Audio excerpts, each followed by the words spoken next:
So thank you everyone, letting people in. We have disabled the waiting room, admitting everyone. Do you mind setting the speaker view? Yeah. Thank you for the live. Thank you. Speaker view. Hey, so welcome everyone. Just gonna leave a little minute for people to come in.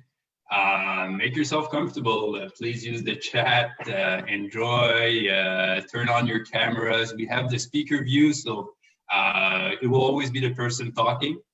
So please mute yourself. We're also going to be having a question time at the end, but we really welcome people to start asking their question now. So on this session before, there was so many questions, we couldn't even answer them. They arrive all at the end. So first one in, first one answered, take advantage. So I see now, we have a good number because the session is only 30 minutes. I won't be spending too much time. It's 10:32. So welcome to PowerSkills 2021, Courage Strikes Back, hosted by the Career Advising and Transition Services of McGill School of Continuing Studies. So my name is Nayo Gariepi, and I'm part of the CATS team. I also have my lovely colleague here, Diana. Feel free to say hi. Okay, fantastic. And we also have two of Satish teachers here, so Dulce and George. Feel free to say hi also. Fantastic lecturers at McGill SCS. So we're all going to be handling the chat. Feel free to say hi where you're joining us from. But now, enough of me talking. Let's welcome our guest of honor, Satish Govind Samtani. I've had the chance to meet and work with him, and he never stops impressing me with all the knowledge and passion that he has for reinvention and sustainability. So give a quiet round of applause for Satish, and your turn to shine. Thanks, Nayo. Thanks a lot for that lovely introduction. Good morning, everyone, from beautiful white Montreal. Welcome to this session of PowerSkills 2021, Courage Strikes Back on Reinvention. It's Reinvent-SENSE and the death of common sense. Now I've got some really cool stuff to share and two cool stories to share. So let's just jump in. I'm just going to share my screen.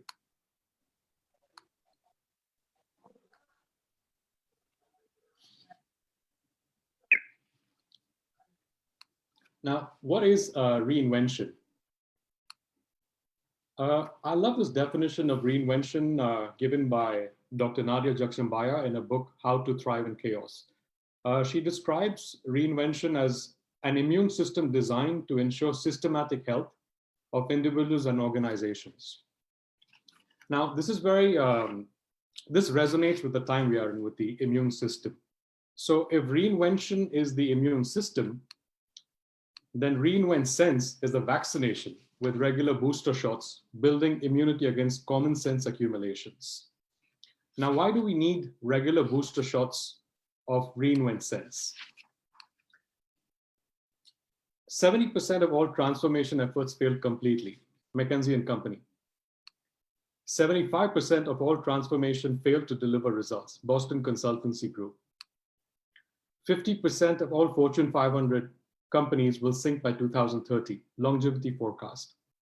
Now, let these percentages just sink in. Now, what I'd request you to do is just open a small window in your imaginations and place these percentages while you view the rest of this presentation.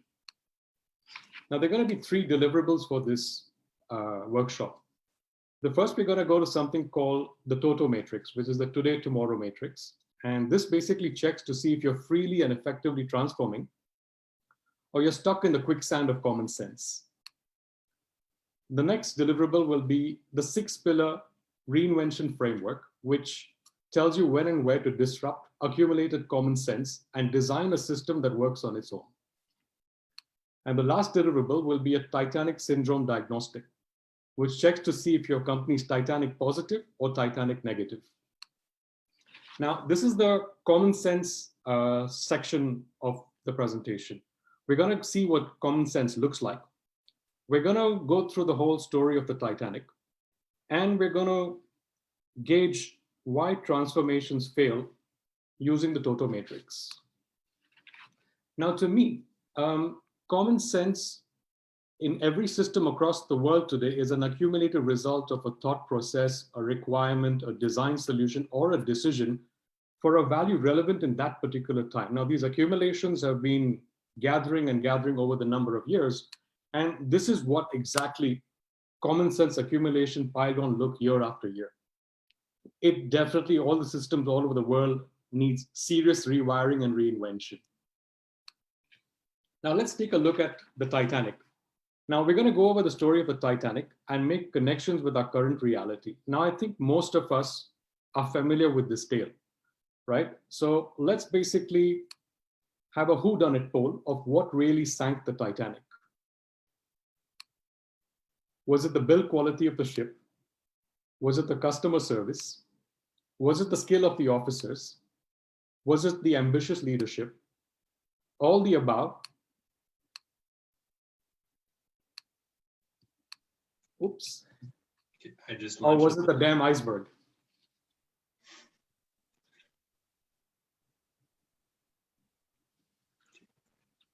Great.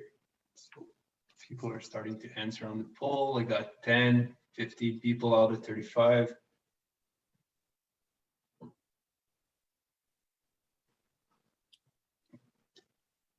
No, it's a really diverse set of answers.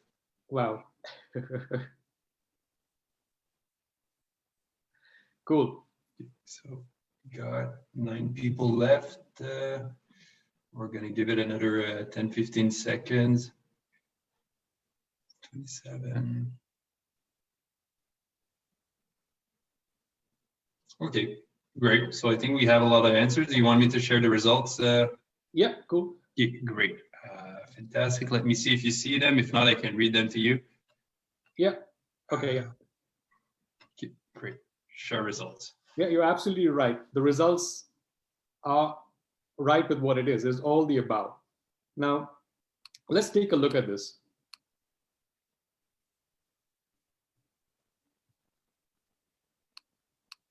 Now, these were all the brilliant capabilities of the Titanic. It was the best quality ever built, best people with famous track records, ambitious leadership, determined, outstanding technology and customer service. Now, these are some of the capabilities that most Fortune 500 companies strive to basically be competitive. And the Titanic had all of these. But all these brilliant capabilities were irrelevant in 37 seconds of seeing this 1.5 million ton iceberg. Now, to put this in perspective, let's basically just put some figures out. Say the Titanic and the iceberg were having a boxing match. In the red corner, the Titanic, 900 feet in length, 47,000 tons, traveling at 23 knots, which was close to its fastest speeds. In the blue corner, we had the iceberg, which was 1.5 million tons and formed from snow over 10,000 years. Well, it was just basically hanging around for 10,000 years.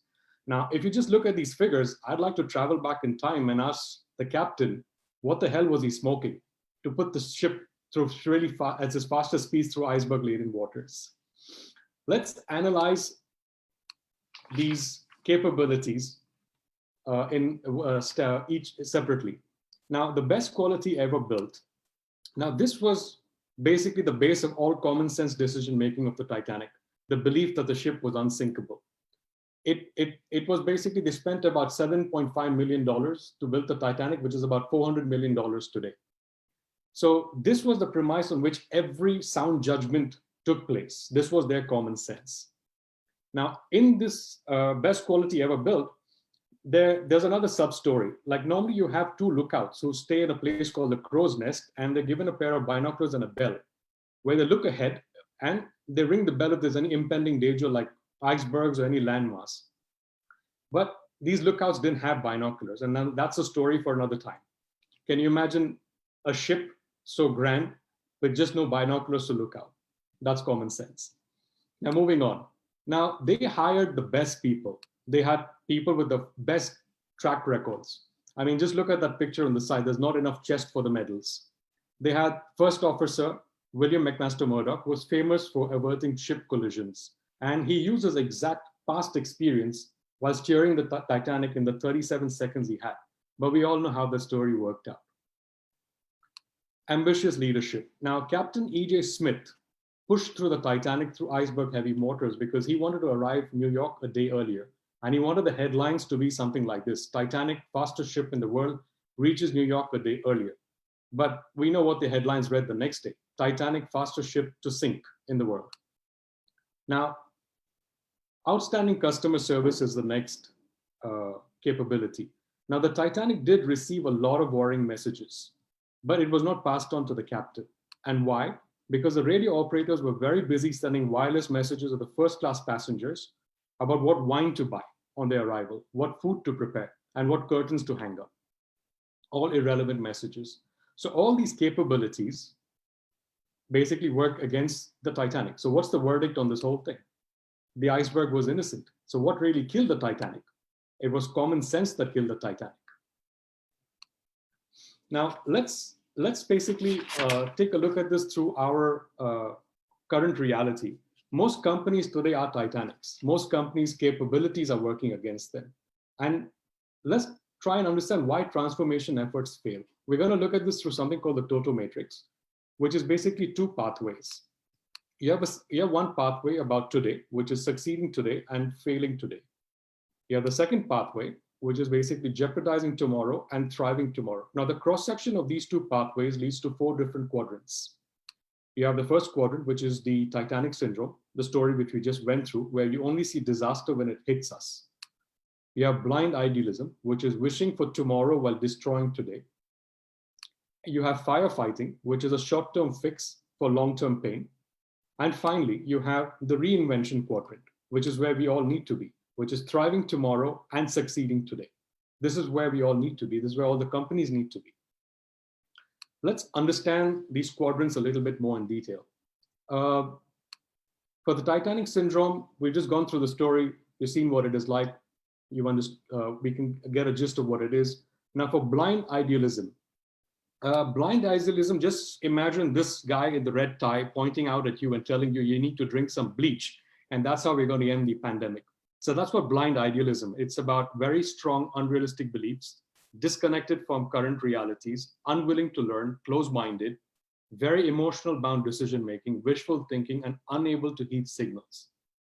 Now, moving on to firefighting. Now, in the firefighting quadrant, just imagine you're a video game character and you're going to fight stage after stage after stage after stage till you reach the final end of the game and you even succeed in that. But guess what? Coming tomorrow, you start again, stage after stage after stage after stage. So firefighting is nothing but repetitive, unwilling to see ahead, addicted to self-created patterns. And you hear things like loves to swim against the current. And many self-imposed restrictions. That's the firefighting quadrant. Now, what is the reinvention quadrant? It's about solving today while building tomorrow. It's about doing everything you can to be relevant. It's basically ensuring that you always got the music in you. That's what reinvention is. Now, considering what we just went through, we have another poll over here. Let's see where you believe you are in. Which quadrant do you guys reside in? Is it the Titanic Syndrome? Is it blind idealism? Is it firefighting? Or is it reinvention? Which quadrant do you reside in? Great. Launching poll right now.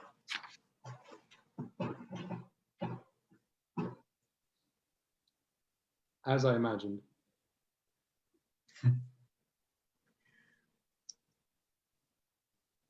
Wow, brilliant. I love the honesty.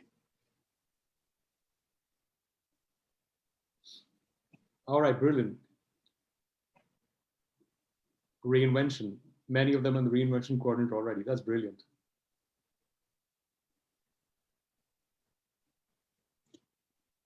You got 70% of people voting. It's going a lot faster than before.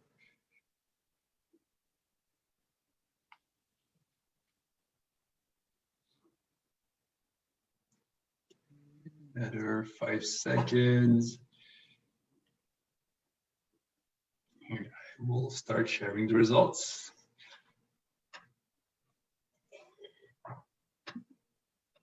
There you go. Wow, brilliant. 50% are already in the reinvention quadrant, which is amazing. And you have 30% in firefighting, 13% in blind idealism, and only 7% in the Titanic Syndrome. So it's amazing. 50% of you are already in the reinvention quadrant, which is amazing.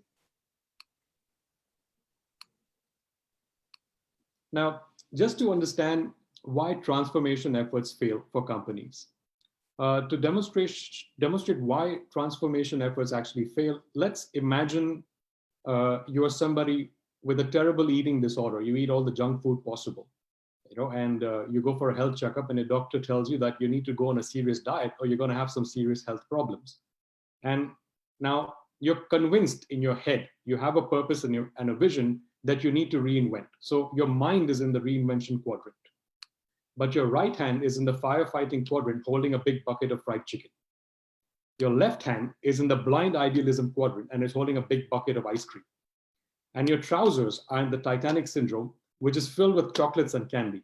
So are you going to really reinvent? Are you going to transform? I think not. And this is predominantly why most companies do not transform, because the elements are all over the place. Now, if they really want to transform, they all need to be in the reinvention quadrant. Now, let's take, for example, supply chain, which is in the firefighting quadrant. Now, what happens most of the time, you have leaders in this particular area who are built by the common sense of their past. They have their past experiences. This is how I do it. I've done this a million times. This is how I'm going to do it. And they don't budge from that.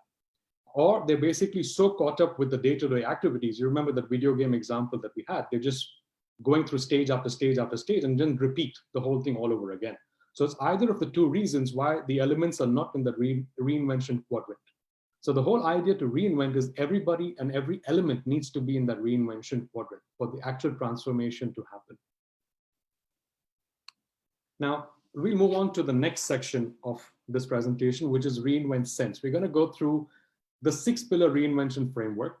We're going to go through another story, which is based on ReinVent-SENSE, and we're going to understand how to disrupt the accumulated common sense. Now, this is the 6-pillar framework of reinvention, which consists of 2 dimensions.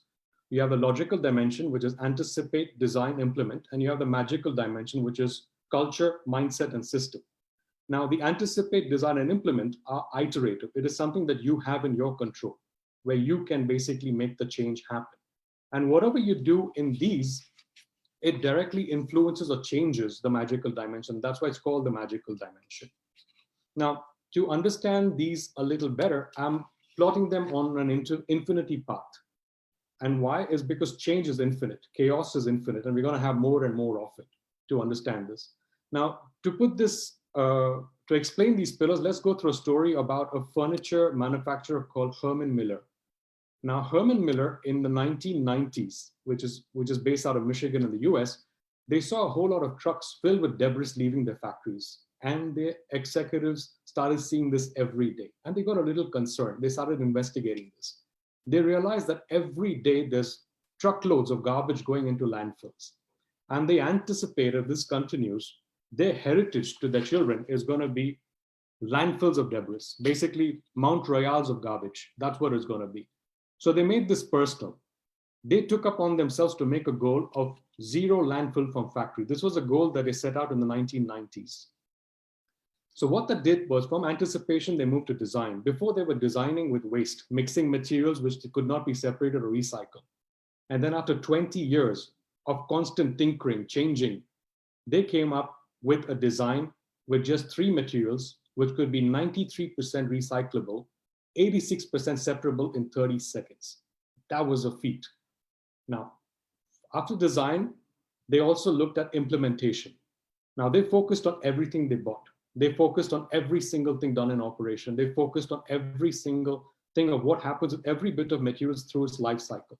Now, focus on these 3 elements or these 3 pillars had a dramatic shift in the culture, on the cultural pillar. The whole culture was shifted to achieve the 0 trucks going through landfills.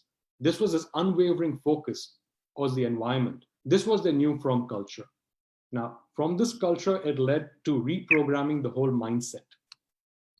Now, the mindset had to adapt and support the new vigorous implementation and design approach. And this basically now led to a completely new system that was rewired, reset, reimagined, realigned, and reinvented. Now let's take a look at this. For over 100 years, this company manufactured furniture the same way from the time they started. Trucks and trucks going to landfills. It didn't matter whether they had toxic materials. It didn't matter. This was part of their process. This was their learned way of being. This was their common sense. But that anticipation completely shook their common sense. And that common sense was replaced by REINVENT-SENSE. Now, take a look at what they achieved in 20 years. Their main goal was 0% landfill. They basically, to achieve this goal, each and every established common sense was reinvented. They took 30 years, day by day, reinventing, pure commitment. And that's what reinvention is all about. It's just pure commitment to make sure there's a better tomorrow. And that's what they did. I mean, you just look at it. This is my go-to story for every single company that wants to be sustainable, that wants to transform it with sustainability at the core. Now there are many companies down that route. There are many companies transforming and on the path of sustainability. And hats off to them for trying to achieve this. But there are many companies still sitting on the fence who are doing small tinkering, just like changing some raw material or changing something in their marketing to call themselves sustainable. You know, like small little tinkering to show that they're sustainable. And to those companies, I just have to say one word, which I learned from my 2-year-old son. And on that particular note, let's move on to the last deliverable, which is the Titanic Syndrome Diagnostic. Now, this diagnostic is nothing but a bunch of questions. It's just questioning every single element. Now, as a business analyst, our Bible is the Babok. The Babok gives us 50 techniques. And out of those 50 techniques, the single most used technique is interviews. So the power of the question is so big. For example, if you ask this question, most people in our company get angry and frustrated with the need to do something different, even if it is for the better. So once you ask this question, you exactly know where the company is and you exactly know where the people are. It kind of gives you an idea what exactly you need to change and where exactly is the issue. In conclusion, I'd like to just ask one single question. We've seen two different stories. Which sense do we hone? Do we hone common sense, which is working with answers of old questions, which are way past the expiry date? Or do we basically hone REINVENT-SENSE, which is constantly asking new questions to design new possibilities by disrupting the learned way of being? Now, if most of you are choosing REINVENT-SENSE, I just got one question for you. Are you ready for this vaccination or short of this vaccination? I'm going to leave this to you, and I'm going to open the door for any questions or any of your experience you want to share, or anything that resonated with you, anything that didn't resonate with you. Hey, thank you so much, Satish, for this incredible presentation. So I love your energy. I love the analogies. And people also in the comments have left some nice comments here. I love the examples and the infinity models. These examples are great. And I have a question here from Nika. So let me just read it to you. And feel free, everyone, if you want to speak up or ask your question directly to Satish, you're more than welcome. So let's start this off with, what steps can you take to reinvent yourself? Well, like I said, the first thing you need to do is ask yourself the questions. You need to see where you need to be. You need to see where you are and what you need to do in between. What is the transition that you need to do? That's very important. And you need to single out a goal. And that's very important to see that.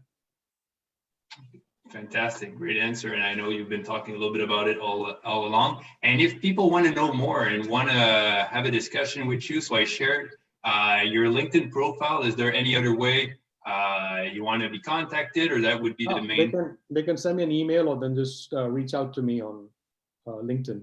Okay, fantastic. So you have his email right here in the picture. I think also you talked about maybe sharing some resources. Yeah, I can send you the same questionnaire, the diagnostic tool. You can probably use that as well to see where you stand in terms of your reinvention.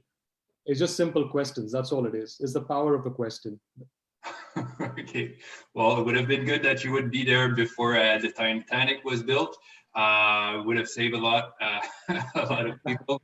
And great. So I see here. Thank you, Victoria, who is working her magic in the chat, and she sent me here. So I just added also your email here. So thank you, Victoria. We had Alexandra saying your presentation was fantastic. Thank you so much. Dulce also saying, so awesome and creative presentation. Satish, thank you. So you really reinvented yourself. Awesome. So thank you very much, everyone. And like now we still have a few minutes. So Raphael, the power of the questions. Thank you so much. We're going to be getting a lot of love. We also have the live session there, which I'm unable to see because I cannot do 100 things at the same time, but we hope to continue the conversation there also. Feel free to watch the video again. I know that sometimes it's early in the morning, we have to watch it again and again. I will for sure for myself take time to enjoy it, take some notes, and yeah. Feel free to also email cats@mcgill.ca if you have any question, comments, or if you're looking for either the recording or to get in contact with Satish.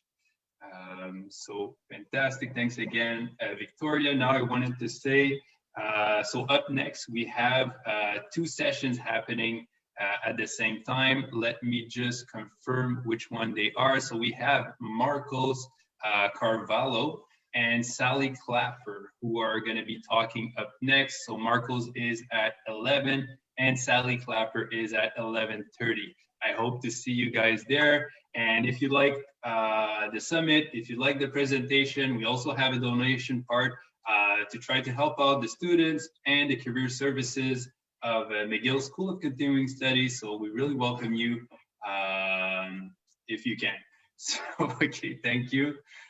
We're still going to be here for the next 2 minutes. If anyone thinks about anything in the coming here, I want to thank you also, Satish, for just giving your time, sharing your expertise with everyone, and making this beautiful presentation. You really outdid yourself. Thank you. That was a good time to share and collaborate. It was nice. It was a nice mutual thing to be on this platform to share what I thought. Great. I couldn't wait to see you in action. So we were often talking and I knew you had a lot to share, but wow, really impressed. And I'd like to take a chance to thank everybody at CATS. I mean, you guys have done a phenomenal job organizing. So thank you everyone at CATS at McGill. Thank you. It's because of you that this is happening. So thank you. Okay, so I'll just stop the recording here. If anyone was shy, and wants to go off cam, now is the time. So stop live stream.